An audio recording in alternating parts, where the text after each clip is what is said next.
Movie की शुरुआत होती है और हम एक लड़की को देखते हैं। ये लड़की सिर्फ रोमांच की तलाश में एक ऐसी मुसीबत में फंस जाती है जहां से जिंदा निकलना लगभग नामुमकिन लगने लगता है। कॉलेज की पढ़ाई खत्म करने के बाद डेजी दूसरे शहर में जॉब के लिए निकलती है, लेकिन सीधा हाईवे पकड़ने के बजाय वो एडवेंचर के चक्कर में जंगलों और पहाड़ी रास्तों से होकर जाने का फैसला करती है। शुरुआत में सब कुछ नॉर्मल लगता है, लेकिन कुछ ही देर बाद नेविगेशन उसे बार बार अलग अलग दिशाओं में घुमाने लगता है। धीरे धीरे डेजी ऐसे इलाके में पहुंच जाती है जहां आगे कोई रास्ता ही नहीं बचता। घबराकर वो वापस लौटने की कोशिश करती है, लेकिन नेविगेशन लगातार यू टर्न लेने को कहता रहता है। अब हालत ऐसी हो जाती है कि वो न आगे जा सकती है और न पीछे लौट सकती है। बार बार गलत डायरेक्शन से परेशान होकर डेजी आखिरकार नेविगेशन पर भरोसा करना छोड़ देती है और पुराने तरीके से मैप देखकर रास्ता खोजने लगती है। तभी अचानक एक बड़ा ट्रक उसके सामने आकर रुकता है। डेजी पहले ही अलर्ट हो चुकी थी, क्योंकि वो अकेली थी और जगह भी बिल्कुल सुनसान थी। ट्रक में बैठे आदमी ने उसकी परेशानी सुनी और बड़े प्यार से मैप पर रास्ता समझाने लगा।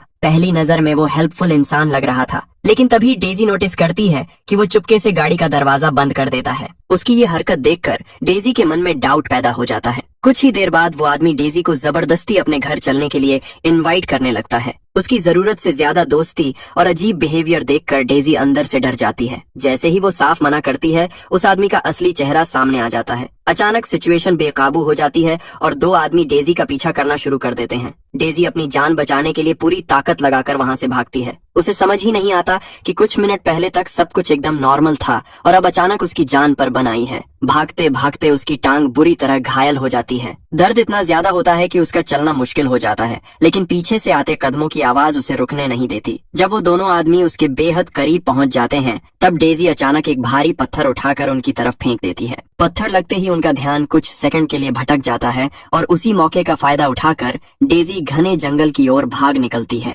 धीरे धीरे शाम होने लगती है। कई घंटों तक भागते रहने के बाद डेजी एक छोटी सी नदी के किनारे पहुंचती है। वो प्यास से इतनी बेहाल होती है कि पानी साफ है या गंदा इसकी परवाह किए बिना सीधे उसे पीना शुरू कर देती है। सामने फैला घना जंगल उसे पूरी तरह अकेला महसूस करवाता है। उसके चेहरे पर डर साफ दिखाई दे रहा था, लेकिन फिर भी वो खुद को हिम्मत देती रहती है कि उसे किसी भी तरह यहाँ से जिंदा निकलना होगा। रात होने पर वो जंगल में एक छिपी हुई सेफ जगह ढूंढकर वहीं रुक जाती है। पूरी रात वो डर के साए में बिताती है, लेकिन किस्मत से उस रात उस पर कोई अटैक नहीं होता। सुबह होते ही उसे अपनी घायल टांग की टेंशन सताने लगती है। इन्फेक्शन से बचने के लिए वो नदी के पानी और अपने पास रखी एक सॉफ्ट ड्रिंक से अपना घाव साफ करने लगती है। दर्द से उसकी हालत बहुत खराब हो जाती है, लेकिन फिर भी वो हिम्मत नहीं हारती। हालांकि अपनी इस जल्दबाजी में वो एक बड़ी गलती कर बैठती है। उसके घाव से निकला खून पास की पत्तियों पर लग जाता है। उधर वे दोनों आदमी अभी भी जंगल में उसे ढूंढ रहे थे। अपने क्राइम को छिपाने के लिए वे वापस उसी जगह आते हैं जहां डेजी की कार खड़ी थी। फिर वे उसकी गाड़ी लेकर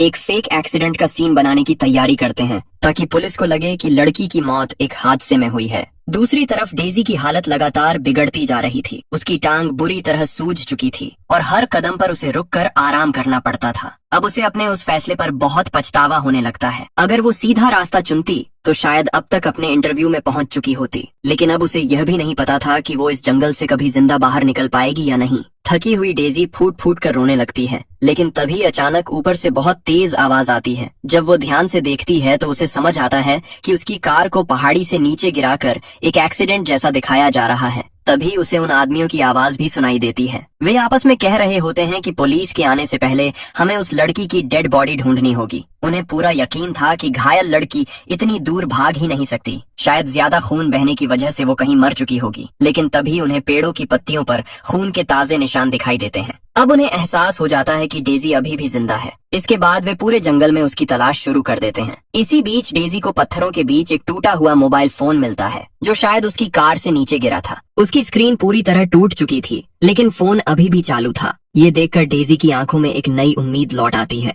वो तुरंत हेल्प के लिए कॉल करने की कोशिश करती है, लेकिन इतने घने जंगल में नेटवर्क का एक भी सिग्नल नहीं मिलता। घबराई हुई डेजी लगातार अपनी जगह बदल बदल कर सिग्नल खोजने की कोशिश करती है। वो बर्फ जैसे ठंडे पानी को पार करके सामने वाली पहाड़ी पर भी जाती है, लेकिन उसकी हर कोशिश बेकार साबित होती है। तभी फोन की बैटरी पूरी तरह खत्म हो जाती है और मोबाइल स्विच ऑफ हो जाता है। अब डेजी अंदर से पूरी तरह टूट चुकी थी। भूख, ठंड, दर्द और डर ने उसके शरीर को बहुत कमजोर कर दिया था। कई दिनों की थकान और स्ट्रेस के बाद आखिरकार उसका शरीर जवाब दे देता है और वो बेहोश होकर जमीन पर गिर पड़ती है। जब उसे होश आता है तो वो खुद को एक बिल्कुल अनजान जगह पर पाती है। उसकी घायल टांग पर पट्टी बंधी हुई होती है, जैसे किसी ने उसका ट्रीटमेंट किया हो। डेजी धीरे धीरे उठकर बाहर निकलने की कोशिश करती है, लेकिन तभी एक आदमी उस कमरे में एंटर करता है। उसे देखते ही डेजी बुरी तरह डर जाती है। अब वो किसी भी अजनबी पर ट्रस्ट करने की हालत में बिल्कुल नहीं थी। वो तुरंत पास पड़ा एक हथियार उठा लेती है और उस आदमी को वार्निंग देती है कि वो उसके करीब आने की कोशिश न करे। डर और घबराहट ने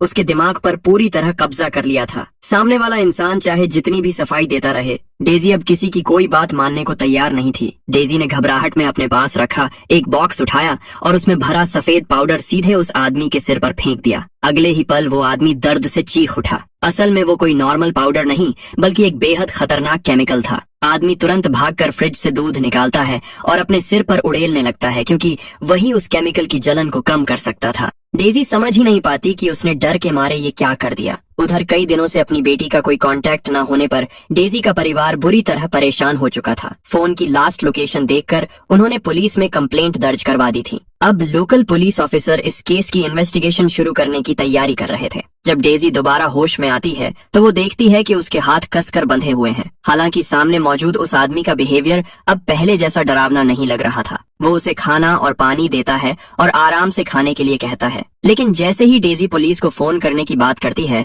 वो आदमी तुरंत बात को टाल देता है। 2 दिनों से भूखी डेजी आखिर खुद को रोक नहीं पाती और आदमी के पीछे मुड़ते ही बहुत तेजी से खाना खाने लगती है। धीरे धीरे उसे महसूस होने लगता है कि शायद यह आदमी वैसा नहीं है जैसा उसने पहले सोचा था। बातचीत के दौरान वो अपना नाम बताता है। उसका नाम हेनरी था। हेनरी कई सालों से उस जंगल में बिल्कुल अकेला रह रहा था। उसने एक पुरानी वैन को अपनी लैब बना रखा था। जब डेजी अपनी पूरी कहानी उसे सुनाती है तो हेनरी तुरंत समझ जाता है कि उसका पीछा करने वाले वे दोनों आदमी असल में कौन थे। तभी बाहर से अचानक कोई आवाज आती है। हेनरी का चेहरा एकदम सीरियस हो जाता है। उसके एक्सप्रेशंस देखकर डेजी समझ जाती है कि बाहर जरूर वही लोग होंगे जिनसे वो अपनी जान बचाकर भागी थी। और सच में बाहर वही दोनों आदमी खड़े थे। असल में उस जंगल में रहने वाले सिर्फ यही 3 लोग थे और ये कई सालों से एक साथ काम कर रहे थे। हेनरी तैयार करता था और बाकी दोनों आदमी वो माल सप्लाई करने का काम करते थे। लेकिन इस बार वे बिजनेस के लिए नहीं आए थे। वे खास तौर पर उस घायल लड़की को ढूंढने निकले थे। हेनरी उन्हें अंदर आने से रोकने की पूरी कोशिश करता है। वो बहाने बनाता है, बात घुमाता है, लेकिन आखिरकार वे दोनों जबरदस्ती अंदर घुस जाते हैं। लेकिन हैरानी की बात यह थी कि अंदर कोई नहीं था। उनके ध्यान भटकते ही हेनरी जल्दी से डेजी का खाना और पानी छिपा देता है और कमरे में मौजूद हर सबूत मिटाने की कोशिश करता है। सब कुछ इतना नॉर्मल लग रहा था कि उन दोनों आदमियों को कोई शक नहीं हुआ। असल में उनके आने से पहले डेजी ने अपनी समझदारी से खुद को वहां से बचा लिया था। उसने कमरे में मौजूद केमिकल्स को पानी के साथ मिलाकर एक ऐसा रिएक्शन पैदा किया जिससे उसकी रस्सियां जलकर टूट गईं। फिर वो पीछे की विंडो से बाहर निकल गई। लेकिन सबसे हैरानी वाली बात यह थी कि डेजी वहां से भागी नहीं। वो जानती थी कि उसे इस अनजान जंगल के बारे में कुछ भी पता नहीं है और अगर वो अकेले निकलती तो फिर किसी और बड़ी मुसीबत में फंस सकती थी। इसलिए वो पास ही छुपी रही। जब हेनरी को यह पता चलता है तो वो बहुत हैरान रह जाता है। उसे बिल्कुल उम्मीद नहीं थी कि शहर में पली बड़ी एक लड़की को केमिस्ट्री की इतनी अच्छी समझ होगी। डेजी भी अपनी गलती मानती है कि शुरुआत में उसे समझ नहीं आया था कि वो सफेद पाउडर कितना खतरनाक है, इसलिए उसने डर में आकर वो हरकत कर दी थी। वो हेनरी से माफी मांगती है।